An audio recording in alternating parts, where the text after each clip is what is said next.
جامعہ عربیہ ہدایت العلوم کے نوجوان نشید اور دینی جذبے سے سرشار ذمہ داروں کا، جن کی دعوت پر علی گڑھ حاضری اور خاص طور پر اس مدرسے کے پروگرام میں شرکت کا موقع ملا۔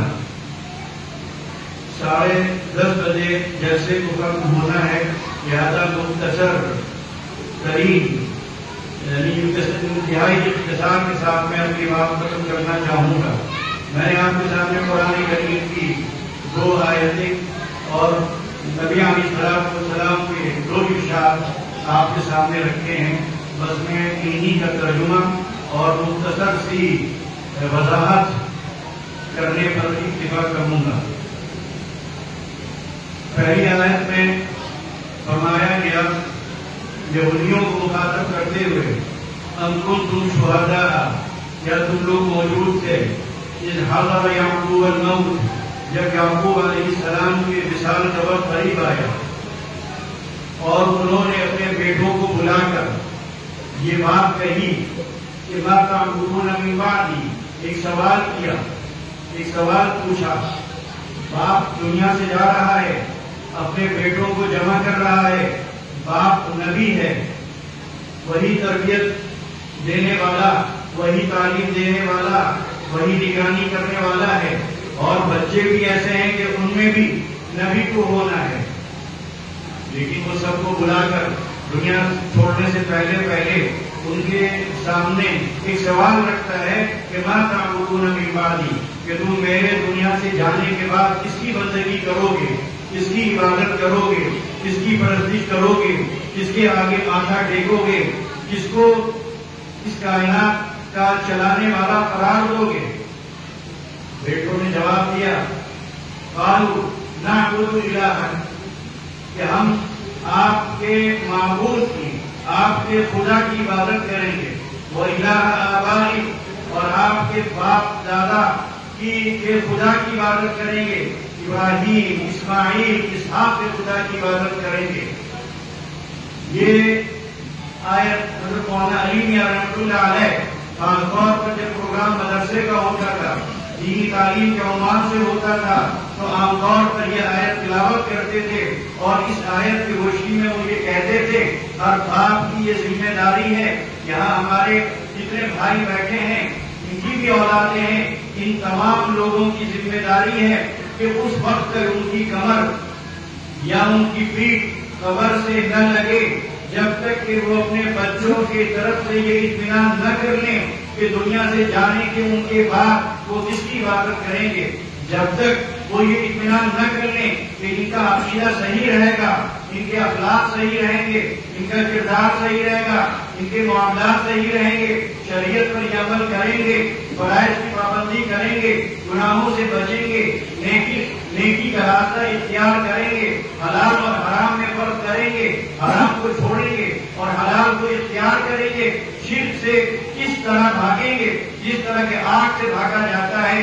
جب تک باپ یہ اطمینان نہ کر لے اس کو دنیا سے جانا نہیں چاہیے، اور دنیا سے کب جائے گا اس کا اسے پتہ نہیں، لہذا ہر وقت اس بات کی کوشش کرنی چاہیے کہ اس کے بچوں کا عقیدہ صحیح رہے، توحید کے ساتھ وہ دنیا میں رہیں اور توحید کے ساتھ اس دنیا سے تو جائیں۔ اور یہ چیز کہاں پیدا ہوگی، کہاں سے ملے گی؟ یہ مدارس سے ملے گی۔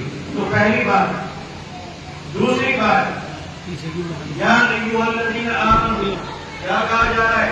اے ایمان والو، قوا انفسکم، ایمان کو بلا چکے ہیں، اس کے بعد ان سے یہ بات کہی جا رہی ہے، قوا انفسکم، بچاؤ اپنے کو اور اپنے گھر والوں کو، نارن، ایسی آگ سے، علیہا ملائکہ، وقودھا الناس والحجارہ، جس آگ کے جو ایندھن ہیں وہ پتھر ہوں گے، وہ پتھر جن کی پوجا کی جاتی ہے، جن کی عبادت کی جاتی ہے، جن سے جا کر مانگا جاتا ہے، جن سے بہت کچھ حاصل کرنے کی کوشش کی جاتی ہے، جن کے آگے ماتھا ٹیکا جاتا ہے، وہ پتھر بھی ہوں گے اور خود وہ انسان بھی ہوں گے جو ایسے پتھروں کی پوجا کرتے تھے، پرستش کرتے تھے، شرک کرتے تھے، کفر کرتے تھے، خدا سے بغاوت کرتے تھے، خدا کی نافرمانی کرتے تھے، شریعت کو اپنے پاؤں سے بودا کرتے تھے، وہ لوگ بھی ہوں گے۔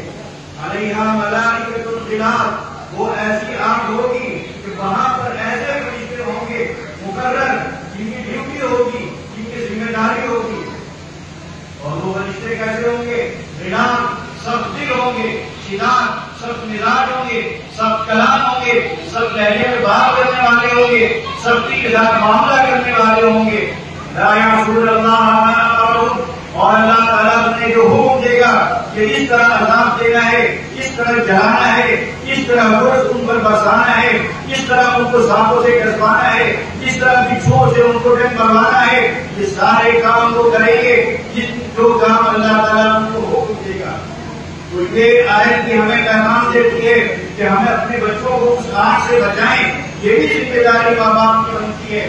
اور مولانا علی میاں رحمۃ اللہ علیہ اس آیت کی روشنی میں ایک واقعہ سنایا کرتے تھے کہ ایک شادی تھی، کھانا ہو رہا تھا، باقی سب کھانا کھا رہی تھی، لطف اٹھا رہی تھی، انجوائے کر رہی تھی، باتیں کر رہی تھی، گپ شپ ہو رہی تھی.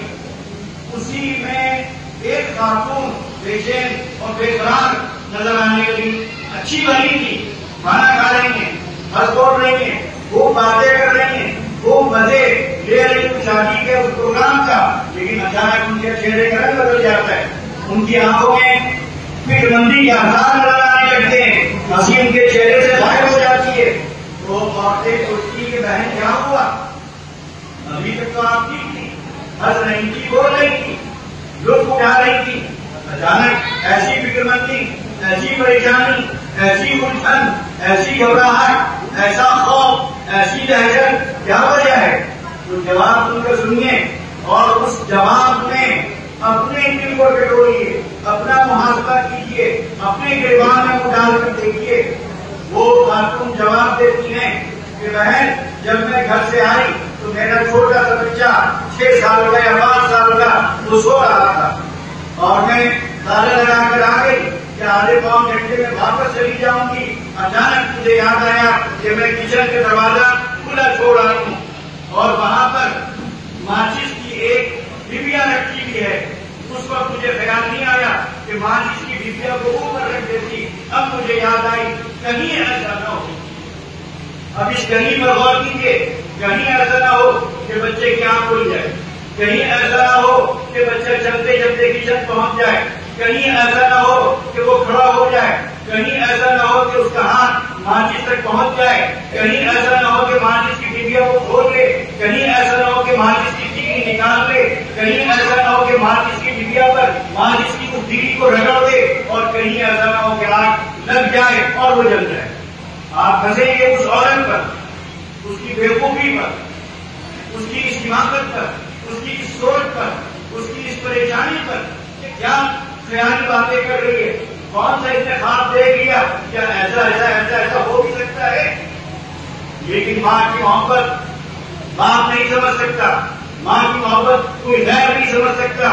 وہ ماں کی محبت تھی جو اس کو تڑپا رہی تھی، جو اس کو پریشان کر رہی تھی، جس نے اس کے اس مزے کو غائب کر دیا اور شادی کا وہ گھر اس کو گویا قبرستان نظر آنے لگا، اس کو اپنا جلتا ہوا بیٹا بھی دیکھنے لگا. سوچئے ماں جس کی اس تیری سے ڈرنے والی ماں جہنم کی آگ سے نہیں ڈر رہی ہے. ماں جس کی تیری کی حقیقت کیا ہے، اور وہ بھی اتنے مراحل سے گزرنے کے بعد، اور یہ سب مفہوم ایک خیال، اس سے زیادہ اس کی کوئی حیثیت نہیں، تب وہ اتنا ڈر رہی ہے. جہنم ایک حقیقت ہے، جہنم میں جلنا ایک حقیقت ہے. جہنم کی آگ سے بڑھ کر کوئی آگ نہیں ہو سکتی، جہنم کی ایندھن سے بڑھ کر کوئی ایندھن نہیں ہو سکتا. اور مگر خدا نخواستہ بچہ شرک کرتا ہے، بچہ کفر کرتا ہے، بچہ زندگی اپنی شیطانوں جیسی گزارتا ہے، وہ شیطان کے راستے پر چلتا ہے، وہ دین نہیں جانتا، وہ شریعت نہیں جانتا، وہ عبادات نہیں جانتا، وہ نماز نہیں پڑھتا، وہ روزہ نہیں رکھتا، وہ دین پر عمل نہیں کرتا. تو ایسا بچے کا جہنم نہیں لے سکتا. یا ماں کو اس جہنم کی آگ سے ویسی فکر ہے جیسے کہ ان کو ماچس کی ٹیکری کی فکر ہے. لیکن مسئلہ یہ ہے دو مسئلے، یا تو اس ماں کو ایسے بچے سے محبت نہیں جو دین سے دور ہو رہا ہے، یا پھر اس ماں کو جہنم کی آگ پر یقین نہیں. دو باتوں میں سے ایک بات ہے، یا تو وہ ماں کہہ دے کہ مجھے جہنم کی آگ پر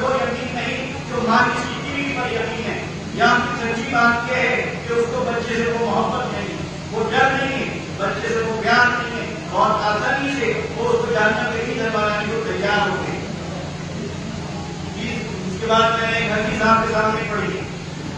فرمایا کل مولود یولد علی الفطرۃ، دنیا میں جو بچہ آتا ہے وہ فطرت سلیمہ کے ساتھ آتا ہے، عقیدہ توحید کے ساتھ آتا ہے، دین کے ساتھ آتا ہے، ایک خدا کے تصور کو لے کر آتا ہے، خدا کو یقین کے ساتھ آتا ہے، خدا کو حاضر و ناظر مانتے ہوئے آتا ہے. لیکن پھر کیا ہوتا ہے؟ باباؤ، اس کے باپ ماں جو حق بدائی اس کو یا تو یہودی بنا دیتے ہیں، یا مجوسی بنا دیتے ہیں، یا نصرانی بنا دیتے ہیں، اپنی لاپرواہی کی وجہ سے، اپنی بے احتیاطی کی وجہ سے، فکر نہ کرنے کی وجہ سے، دینی تعلیم کی اہمیت نہ سمجھنے کی وجہ سے. ابھی ڈاکٹر صاحب نے ایک واقعہ میں سنا رہا تھا، اس حدیث کی روشنی میں اس واقعے کو دیکھیے. ایک کلپ آئی، ایک خاتون غربتور اپنے چھوٹے سے بچے کو لے کر ایک دفتر میں گئی، آفس میں گئی کسی کام سے.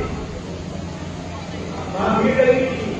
جو آفیسر تھا، سب کا ذہن خراب ہے اور ایک منصوبے کے مطابق کام کیا جا رہا ہے.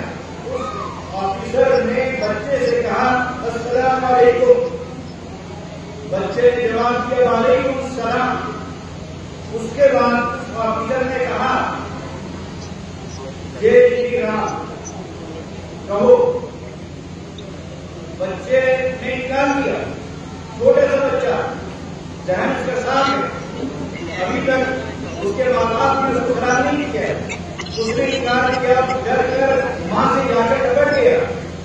اب دیکھیے جو کہا گیا، ماں باپ اس کو کیا بتاتے ہیں. اس کی ماں نے برقع پہننے کے باوجود اس بچے سے کہا کہ دیکھو بھروسے کی طرح بات نہیں کرتے، جو وہ کہہ رہے کرو، کہو جے، کہو جی، جی رام. بچے سے یہ نعرہ کس نے لگوایا؟ اس کی ماں نے لگوایا، برقع پہن کر لگوایا. اب آپ سوچیے جب ماں یہ نعرہ لگوا رہی ہے تو بچے گڈی سے یا اس نعرے کو باہر نکل بھائی نہیں نکل پائے. کتنی آسانی سے وہ اسکول میں نعرہ لگائے گا، کتنی آسانی سے اس کی زبان سے نعرے نکلنے شروع ہو جائیں گے. لیکن ماں نے نہیں چھوڑا. اس کے بعد جو میں نے اپنی صاحب کے سامنے پڑھی، اس میں جو تیسرا حصہ ہے اس میں یہی بات کہی گئی ہے کہ کفر سے اس طرح نفرت ہونی چاہیے جس طرح کے آدمی کو اس بات سے نفرت ہوتی ہے، یا کفر سے اس طرح ڈرنا چاہیے جس طرح کے آدمی ڈرتا ہے اس بات سے کہ اس کو آگ میں ڈال دیا جائے. آگ میں جانے سے جتنا ڈرے اس سے زیادہ اس کو کفر سے ڈرنا چاہیے. یہ چند باتیں قرآن کی آیات اور احادیث کی روشنی ہے میں نے آپ کے سامنے عرض کر دی. اور آپ کو اندازہ ہو جانا چاہیے کہ مدارس کی کیا اہمیت ہے، مدارس کی کیا ضرورت ہے. اس وقت مدارس پر ہمیشہ خطرے کے بادل منڈائے ہیں، لیکن اس وقت جتنے خطرے کے بادل گھنے ہوتے جا رہے ہیں اتنی شاید کبھی گھنے نہ ہوئے ہوں. اور مدرسے کی ضرورت ہمیشہ رہی ہے، دینی تعلیم کی ہمیشہ ضرورت رہی ہے. لیکن اس ملک میں اس وقت جتنی ضرورت ہے مدارس کے قیام کی، دینی تعلیم کی، ان کی شاید کوئی تعلیم میں کمی نہ رہی. اگر ہم نے کوتاہی کی، ذرا بھی اس میں قدم پیچھے ہٹایا یا قربانی دینے سے گھبرائے، یا ہم نے اس پر اپنا وقت صرف نہ کیا، اپنے پیسے اس میں نہ لگائے، اپنے بچوں کو اس راستے پر نہ ڈالا، تو کل ہم پچھتائیں گے. کل ہماری خبر فاتحہ پڑھنے والا کوئی نہ ہو، ہماری نماز جنازہ پڑھانے والا کوئی نہ ہو، ہمیں صحیح اسلامی طریقے کے مطابق قبر میں گزارنے والا کوئی نہ ہو. آپ دیکھیں کہ قبرستان میں جتنے ایسے لوگ کھڑے ہوتے ہیں کہ ان کے باپ کی تدفین ہو رہی ہے، بیٹا باہر کھڑا ہوا ہے. پوچھا جانا ہے بھائی کیوں نہیں؟ باپ نہیں ہے، نہیں جانتے باقی. جب وہ باپ کی تدفین کے موقع پر باقی کا خیال نہیں کر رہا ہے اور نماز نہیں پڑھ رہا ہے تو کیا وہ جمعہ پڑھے گا؟ کیا وہ بھائی پڑھے گا؟ ناممکن. وہ نہیں جانتا باقی کا کوئی ہوتی ہے، یا اس لیے نہیں پڑھتے کہ نماز جنازہ نہیں جانتے. تو سوچیے باپ کے لیے خوب مرنے کا موقع ہے کہ اس کا بیٹا اس کی نماز جنازہ پڑھنے کے لائق نہ ہو. یہ ذمہ داری کس کی تھی؟ یہ کوتاہی کس کی تھی؟ اس باپ کی تھی جس نے سب کچھ پڑھایا، سب کچھ سکھایا، سب کچھ سکھایا، آکسفورڈ کیمبرج ہارورڈ بھیجا، لیکن یہاں پر اپنے مکتب میں، محلے کے مکتب میں اس کو نہیں بھیجا۔ یہ نکلا باپ کی طرف اسی کی تدبیر ہو رہی ہے اور اس کی نماز جنازہ اس کا بیٹا نہیں پڑھ رہا ہے، اس کے جنازے کو قبر میں اتارنے کی ہمت نہیں کر پا رہا ہے۔ اتنے تو ایسے ہوتے کہ ڈر لگ رہا ہے، قبر میں باپ اتارتے ہوئے ڈر رہے ہیں، وہ کیا پوچھے گا، کیا اشارے سماعت کرے گا؟ مرنے کے بعد جب سب کو تحفے ملیں گے اور آپ حضرت سے دیکھیں گے کہ سب کو اشارے سماعت کے تحفے مل رہے ہیں اور آپ کے پاس کچھ نہیں آ رہا ہے، تو ڈریے اس وقت سے، اس انجام سے۔ اور ابھی موقع ہے کہ اپنے بچوں کو اس لائق بنائیے کہ کل وہ آپ کے لیے کچھ نہ کچھ کر سکے، مرنے کے بعد آپ کے کام آ سکے، زندگی میں آپ کے کام آ سکے۔ اگر آپ نے یہ نہیں کیا تو پھر جب آپ پچھتائیں گے تو وقت آپ کا نکل چکا ہوگا اور وہی اولاد آپ سے کہے گی کہ آپ نے کیوں نہیں مجھے مکتب میں پڑھایا، کیوں نہیں مجھے قرآن سکھایا، کیوں نہیں مجھے نماز کا طریقہ بتایا، کیوں نہیں مجھے توحید کے بارے میں آپ نے مجھے میری تربیت کی صحیح۔ آپ کیا جواب دیں گے؟ تو ڈریے، ابھی موقع ہے ڈرنے کا، ورنہ وہ وقت آپ سے نکل جائے گا۔ بس میں اسی پر اپنی بات کرتا ہوں، بہت زیادہ ہو گیا 10 منٹ، اور میرا خوشی ہے مدرسے کی عمارت دیکھی، آپ حضرات اتنی بڑی تعداد میں یہاں شریک ہوئے، لیکن اس کو ایک جلسہ نظر دی ہے، یہاں سے عہد کر کے جائیے کہ ہمارے گھر میں کوئی بچہ دینی تعلیم کے بغیر نہیں رہے گا، یہ ہماری ذمہ داری ہے اور یہ فرض ہے، فرض ہے، فرض ہے۔ اگر آپ یہ نہیں کریں گے تو جیسے کہ میں نے ایک حدیث ہے اس کا پڑھا، کلکم راع وکلکم مسئول عن رعیتہ، تم میں سے ہر شخص نگران ہے اور ہر شخص سے سوال ہوگا۔ تو بات یہ نہ سمجھے کہ اللہ تعالیٰ اس سے سوال نہیں کرے گا، میدان حج میں اس سے سوال ہوگا کہ تم نے اپنے بچے کو یہ تعلیم کیوں نہیں کی، تم نے اپنے بچے کو کیوں بگاڑا، کیوں غلط راستے پہ ڈالا، کیوں تم نے اس کو مشرک بنایا، کیوں تم نے اس کو کافر بنایا، کیوں تم نے اس کو دین سے دور کیا۔ یہ تمہاری ذمہ داری تھی، میں نے تمہیں اولاد دی تھی، تم نے اولاد کی تربیت کے لیے محنت کیوں برتی۔ تو آپ جواب سے بچ نہیں پائیں گے، سوال آپ سے کیا جائے گا، جواب دہی کا اگر احساس ابھی آپ کے اندر پیدا نہ ہوا تو پھر جواب سے یہ سوال کیا جائے گا، آپ اس کا صحیح جواب نہ دے پائیں گے تو کیا ندامت ہوگی، کیا حسرت ہوگی، کیا پشیمانی ہوگی اور کیا افسوس اور کتنا آپ کو صدمہ ہوگا، لیکن وقت آپ کے ہاتھ سے نکل چکا ہوگا۔ تو اس وقت کو غنیمت جانیے، موقع ابھی ہے، اس موقع سے فائدہ اٹھائیے۔ کوئی گھر ایسا نہ ہو اس وقت ان کے حالات چل رہے ہیں اور یہ مدارس امت کے لیے قیادت کی حیثیت رکھتے ہیں، اگر اس پر پوری کر کے خدا نہ چاہتا تو پھر نہیں بچے گا، آپ کے لیے بچے گا، ہمارے لیے بچے گا۔ لہٰذا ابھی غنیمت جانیے، مدرسوں کو تربیت پہنچائیے، مدرسوں کی جو مدد کر سکتے ہو وہ مدد کیجیے۔ مدرسوں کو آپ کے پیسے کی بھی ضرورت ہے، آپ کے وقت کی بھی ضرورت ہے اور سب سے بڑھ کر آپ کی اولاد کی ضرورت ہے۔ آپ پیسہ نہ دیجیے، وقت نہ دیجیے، لیکن کم سے کم اپنی اولاد کو 2-4 گھنٹوں کے لیے ضرور دیجیے، اتنی دینی تعلیم ضرور دے دیجیے کہ وہ ایمان کے ساتھ اس دنیا میں رہیں اور ایمان کے ساتھ اس دنیا سے رخصت ہوں۔ وآخر دعوانا الحمد للہ رب العالمین۔